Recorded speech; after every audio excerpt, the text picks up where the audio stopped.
Hello, welcome to all. അപ്പോൾ ഇന്ന് നമ്മൾ നോക്കാൻ പോകുന്ന topic the revolution of liberals. അപ്പോൾ 1858 ഫെബ്രുവരിയിൽ ഫ്രാൻസിൽ men and women of liberal middle ക്ലാസ്സിലുള്ള മെൻ ആൻഡ് വുമൻ അവരെന്താ ഡിമാൻഡ് ചെയ്തത്? അവർ ഒരു കോൺസ്റ്റിറ്റ്യൂഷണൽ ഗവൺമെൻറ് വേണം, അതുപോലെ സിവിൽ റൈറ്റ്സ് വേണം, നാഷണൽ യൂണിഫിക്കേഷൻ വേണം എന്ന് അവർ ഡിമാൻഡ് ചെയ്തു. ഇൻ 1858 18th മെയിൽ Germany vote in national assembly. Germany എന്ത് ചെയ്തു? അവർ നാഷണൽ അസംബ്ലിയിൽ വോട്ട് ചെയ്തിട്ട് the demanded for a parliamentary form of government. Friedrich William four ആണ് കിങ് ഓഫ് പേർഷ്യ.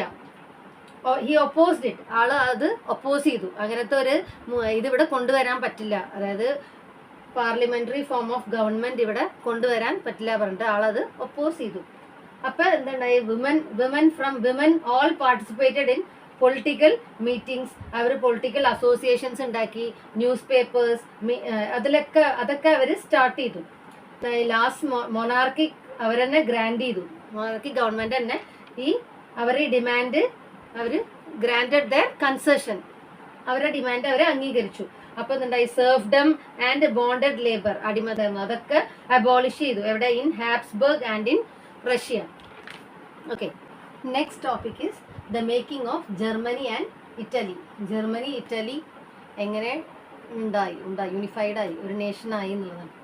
അതിൽ ജർമ്മനിയിൽ ജർമ്മനിലത്തെ ഒരു സ്റ്റേറ്റ് ആണ്, മോസ്റ്റ് പവർഫുൾ സ്റ്റേറ്റ് ആണ്, ജർമ്മൻ സ്റ്റേറ്റ് ആണ് പ്രഷ്യ.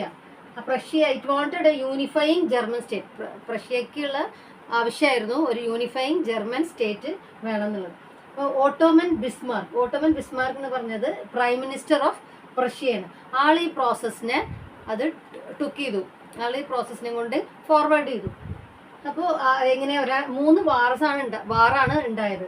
പവർ കിട്ടാൻ വേണ്ടിയിട്ട് 3 വാറ് ഡെൻമാർക്കിനായിട്ടും ഓസ്ട്രിയനായിട്ടും ഫ്രാൻസിനായിട്ടും ഉണ്ടായി. It became the emperor of Germany. Last ജർമ്മനിയുടെ എംപറർ ആയിട്ട് വേം 1 നിയോഗിക്കപ്പെട്ടു. ആൾ ഇമ്പോർട്ടൻസ് കൊടുത്തത് currency, banking, legal and judicial system, ഇതിനൊക്കെയാണ് ആള് ഇമ്പോർട്ടൻസ് കൊടുത്തത്. അതേപോലെ നെക്സ്റ്റ് ഇറ്റലി എന്ന് പറയുന്നത് it's a bunch of small states ആണ് ഇറ്റലി. അത് റൂൾ ചെയ്തിരുന്നത് പ്രിൻസ്ലി ഹൗസാണ് അത് റൂൾ ചെയ്തിരുന്നത്. നോർത്തിൽ ഓസ്ട്രിയൻ ഹാൻസ്ബർഗ് ആണ്, പിന്നെ സെൻട്രലിൽ പോപ്പ്. ഒരു യൂണിഫിക്കേഷൻ മൂവ്മെന്റ് സ്റ്റാർട്ട് ചെയ്ത ആളാണ് ഗിസേപ്പെ Mazzini. He also formed secret societies. It was called Young Italy. Okay. അതേപോലെ പീഡമന്റ് സർഡീന, അത് ഇറ്റലിയിലെ ഒരു ചെറിയ റീജിയൻ ആണ്. അതായിരുന്നു കാവർ എന്ത് ചെയ്തു? ഹി എക്സ്പാൻഡഡ് ആൻഡ് യൂണിഫൈഡ് ഇറ്റലിനെ എക്സ്പാൻഡ് ചെയ്തു, യൂണിഫൈഡ് ചെയ്തു. എന്നിട്ട് ഹി ഡിഫീറ്റഡ് ഓസ്ട്രിയ ഇൻ 1859. ഓസ്ട്രിയനായിട്ട് വാറിൽ അവരെ ഡിഫീറ്റ് ചെയ്തു. അതേപോലെ Giuseppe Garibaldi he hand over Italy to this Piedmont സാർഡീനയ്ക്ക് ആള് ഇത് ഹാൻഡ് ഓവർ ചെയ്യണം.